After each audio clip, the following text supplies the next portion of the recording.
నమస్కారం NS news కి స్వాగతం. నా పేరు ఉషా. ముందుగా ముఖ్యాంశాలు.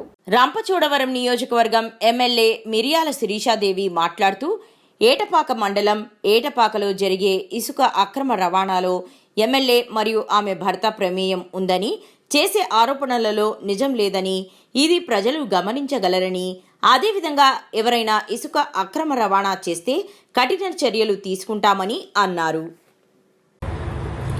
రంపచోడవరం నియోజకవర్గ ప్రజలందరూ కూడా నా యొక్క నమస్కారాలు తెలియజేస్తా ఉన్నాను. ఈ రోజు ప్రధానంగా మన మీడియా మిత్రుల ద్వారా ప్రజలందరికీ కూడా తెలియజేసే విషయం ఏంటంటే, మనకున్నటువంటి 11 మండలాల్లో ఎటపాక దగ్గర గుండాల ఇసుక ర్యాంప్ విషయమై నేను ఈ రోజు ప్రజలకు క్లారిఫికేషన్ ఇవ్వాలని చెప్పడం జరుగుతూ ఉంది. ఏంటంటే, అక్కడ ఉన్నటువంటి గుండాల ఇసుక రీచ్ దగ్గర చాలా మంది వ్యక్తులు ఎమ్మెల్యే గారి పేరు చెప్పి, ఎమ్మెల్యే గారు ఆ ఇసుకని వేరే ప్రాంతానికి ఆవిడే తోలుకోమన్నారు, వాళ్ళ భర్త చెప్పారు, మేడం గారు చెప్పారని చాలా మంది వ్యక్తులు ఇల్లీగల్ గా అక్కడ ఉన్నటువంటి శాండ్ ని వేరే ప్రాంతానికి తీసుకెళ్లిపోతా ఉన్నారని చాలా మంది వ్యక్తులు అయితే మా దగ్గర కంప్లైంట్ తీసుకురావడం జరిగింది.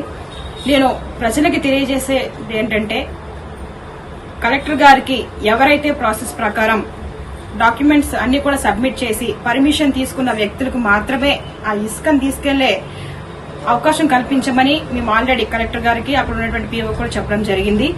మరొకసారి నేను తెలియజేసేది ఏంటంటే, అక్కడ ఇల్లీగల్ గా మా పేరు చెప్పి తీసుకెళ్లేటువంటి వ్యక్తులకు గాని, నాకు గాని, నా భర్తకు గాని ఎటువంటి సంబంధం లేదు.